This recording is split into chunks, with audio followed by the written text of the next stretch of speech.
It is yet another wonderful occasion to join Kenya's capital markets fraternity in celebrating an exceptional milestone.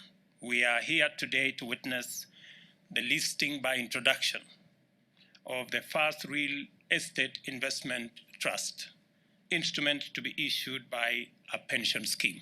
This momentous listing signifies the evolution of our capital markets, which have consistently shown resilience in the face of challenging local and global financial developments, as well as responsiveness to the needs of a market that gets increasingly complex and sophisticated with each passing day.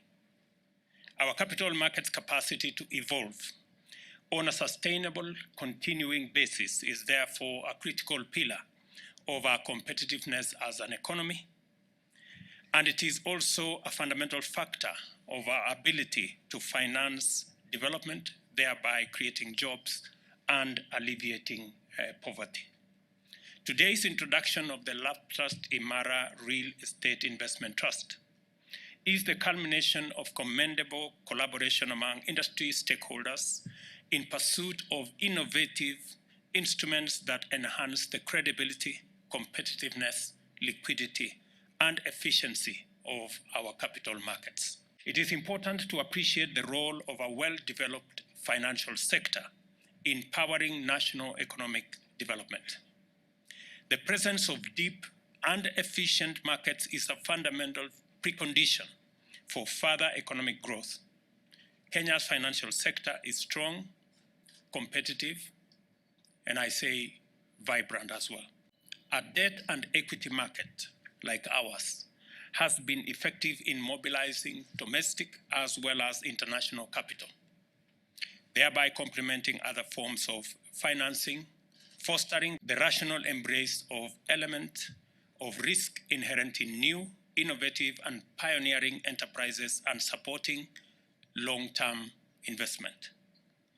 The government is committed to expanding opportunities for both investors and issuers in Kenya. It is imperative for our capital markets to devise appropriate mechanisms that leverage the savings component of all funds, including Hustler Fund, diaspora remittances, bank deposits, capital markets, SACCOs, insurance plans, savings held in fintech and other assets, to provide a sustainable critical mass of capital to finance the transformation of our country. For sustainability, these mechanisms must be affordable to borrowers while giving an attractive return to savers. And I am persuaded that our capital markets can offer reliable alternative funding for all categories and sizes of business, which is also responsive to their long-term strategic intentions. This is how, by saving, Kenyans at the bottom of the economic pyramid can become lenders and investors who finance national development and economic growth.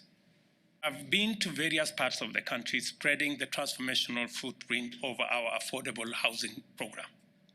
It is our intention to increase the availability of cheap and safe houses so as to plug the housing deficit, which currently stands at about 5 million units.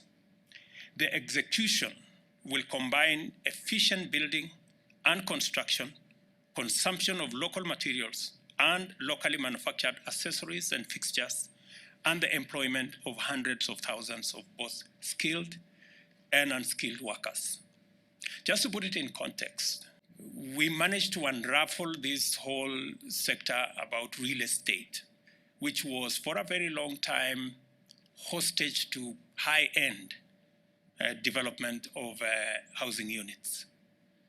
In fact, of the 50,000 units that were built every year, you could hardly get 2% of it being affordable.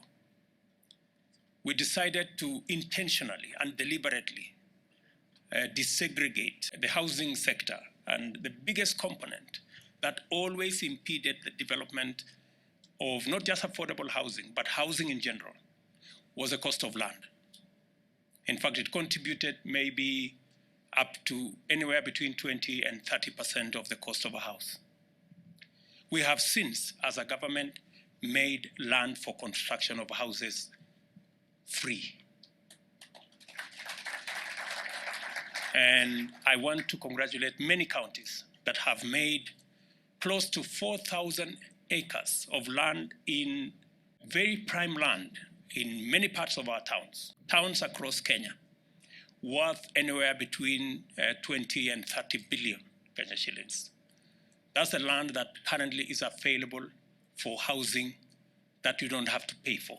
Everybody was building a designer house. And you know what designer means. So to be able to build houses on scale, it became necessary to standardize all the aggregates of what builds up to a house. Standardize doors, standardize windows, standardize all the components of a house. And today I can tell the private sector proudly that we have standardized all doors for all affordable housing units. We have standardized all windows, hinges, and all the other components. And in our plan of 200,000 houses, what that means is that you now have a clear path on what you can build your business towards. We are already doing the units in 11 counties. We have advertised by 30th of this month, another 7 counties. And we are on course to ensuring that we not only meet the 200,000 housing units, but we surpass it. And therefore, I am challenging our pension schemes to step up and provide the offtake. I know a fund manager is looking at a treasury bond, and that gives him a fair return. I want to encourage you that you will not only get a fair return by investing in our housing scheme, but you will have big impact. You can look at a house and you can proudly say, I supported Kenya, a Kenyan to have a roof over their heads. Beyond PPPs, the government is committed to the expeditious divestiture of government interest in various entities across several sectors through privatization. We expect the capital markets to rise to the occasion and mobilize capital and give the taxpayers excellent value. Again, as I made a commitment when I came to this stock exchange, this securities exchange last year, I made a commitment that government is going to divest so that we can democratize our wealth and allow more Kenyans to own a piece of what is Kenya, and especially entities that are currently Kenyan owned. When we went to run with that exercise, we found that the law that existed was actually the biggest impediment to any privatization.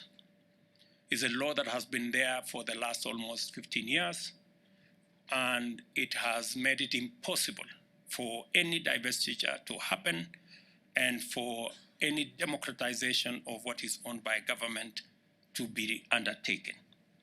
Yesterday in Cabinet, we approved a new law that will provide mechanisms for Kenyans to own part of what is Kenya. And I am looking forward to the Nairobi Stock Exchange, to the Securities Exchange here, to provide the necessary capital for Kenyans to buy into these entities.